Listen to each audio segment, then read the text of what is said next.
우리는 살아가며 크고 작은 화에 사로잡힐 때가 많습니다. 때로는 예상치 못한 상황 속에서 혹은 무심코 던져진 말 한마디 때문에 마음속에 뜨거운 불길이 일어나기도 합니다. 그리고 그 화는 단순히 순간으로 그치지 않고 깊은 상처를 남기거나 인간관계를 파괴하기도 하지요.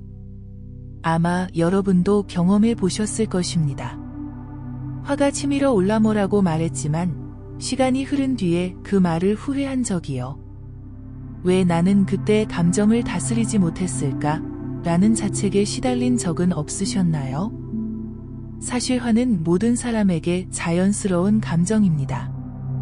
하지만 부처님께서는 그 화를 우리의 의지와 지혜로 다스릴 수 있음을 가르치셨습니다.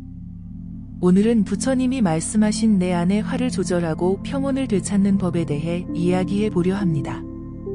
부처님 당시에도 화를 다스리지 못해 스스로를 괴롭히는 사람들은 많았습니다. 하루는 한 남자가 부처님을 찾아와 말도 안 되는 질문들로 부처님을 조롱하고 모욕하며 화를 돋우려고 했습니다. 하지만 부처님께서는 평온한 얼굴로 그를 바라보시며 단 한마디도 화를 내지 않으셨습니다. 결국 남자는 지치고 말았습니다. 그는 물었습니다. 왜 나에게 화를 내지 않으시는 겁니까? 부처님께서는 미소를 띠시며 말씀하셨습니다. 누군가가 나에게 선물을 가져왔을 때 내가 그것을 받지 않으면 그 선물은 누구의 것이 되겠느냐? 남자는 당황하여 대답했습니다. 그 선물을 가져온 사람의 것이 아닐까요? 부처님께서는 다시 말씀하셨습니다. 그렇다. 나는 당신의 화를 받지 않는다.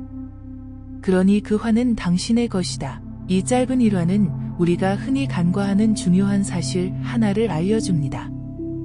바로 화는 내가 받을 때 비로소 내 것이 된다는 것입니다. 우리가 속으로 화를 받아들이고 피우는 순간 그 화는 우리 안에서 점점 더 커지고 우리의 삶을 집어삼키게 됩니다.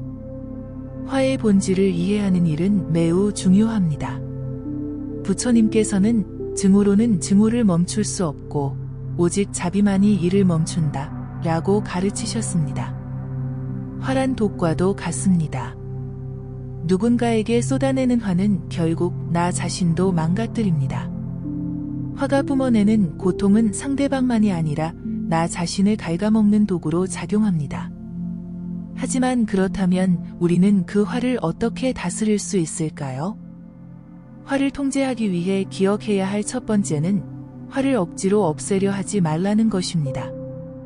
억지로 억누른 화는 언젠가 더 큰 폭발로 이어질 수 있습니다. 대신 우리가 해야 할 일은 그 화를 있는 그대로 인정하고 그 감정을 부정하지 않는 것입니다. 부처님께서 말씀하신 알아차림의 수행이 바로 여기에 적용됩니다. 화가 올라올 때 그것을 피하거나 억누르지 말고 지금 내 안에 화가 올라오고 있구나 라고 스스로에게 말해보세요. 화를 알아차리는 순간 우리는 이미 그 화와 거리 두기를 시작하게 됩니다. 화가 올라올 때 부처님께서 가르치신 호흡 명상은 큰 도움이 됩니다. 화란 일반적으로 강렬한 에너지로 몸과 마음을 빠르게 휩쓸어가는 것이 특징입니다. 그 순간 우리는 종종 순간의 감정에 잠식되곤 합니다. 하지만 화가 올라올 때 멈추고 한숨 깊게 들이쉬어 보세요. 그리고 그 화가 만들어내는 에너지에 몸을 맡기지 않고 숨의 흐름에 주의를 집중해 보세요. 부처님께서는 호흡을 알아차림으로써 마음의 평정을 되찾을 수 있다 라고 말씀하셨습니다. 이는 단순한 호흡이 아니며 우리의 모든 에너지를 현재 순간으로 다시 가져오는 매우 강력한 수행 방법입니다. 지금 이 자리에서 저와 함께 화를 다스리는 간단한 실천을 해보시겠습니까? 먼저 눈을 감고 심호흡을 하세요.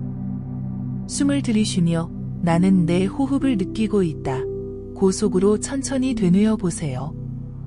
그리고 숨을 내쉬며 나는 지금 마음이 차분해지고 있다. 고 말해보세요. 숨 하나하나에 주의를 기울이면 점차 몸과 마음이 안정되는 것을 느끼실 수 있을 것입니다.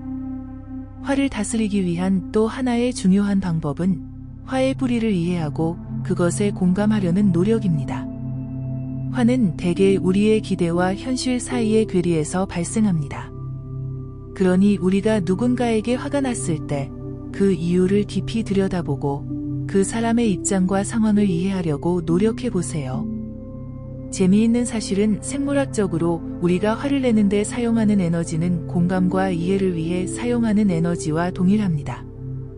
같은 에너지를 어떻게 쓸지 우리는 스스로 선택할 수 있습니다. 또한 부처님께서는 자비를 통해 화를 치유할 수 있다고 말씀하셨습니다. 화가 나는 상황에서 상대방에게 자비의 마음을 보내는 연습을 해보세요. 부처님의 자애 명상처럼 너도 평화롭기를, 너도 행복하기를 이라고 기원해 보시면 어느 순간 내 마음도 함께 치유되고 있음을 느낄 수 있을 것입니다.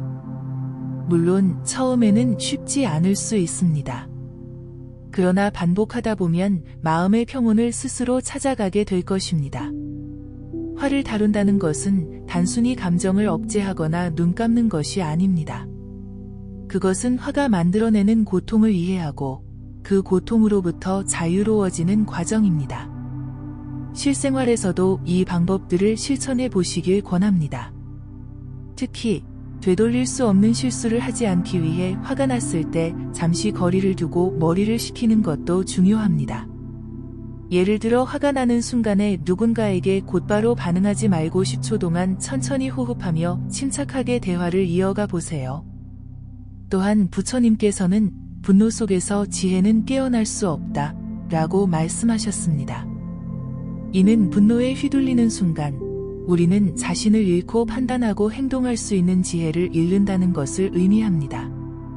여러분은 이 지혜의 말씀을 통해 화의 느낌을 관리하는 것이 자신의 삶을 평화롭게 유지하는 데 얼마나 중요한지 아시게 될 것입니다.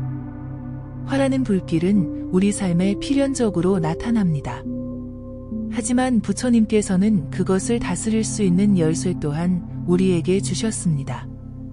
그 열쇠는 바로 알아차림, 자비, 호흡 명상이며 이 모든 것을 일상에서 꾸준히 실천할 수 있을 때 우리는 화와 함께 평온을 찾는 지혜로운 방법을 배우게 될 것입니다.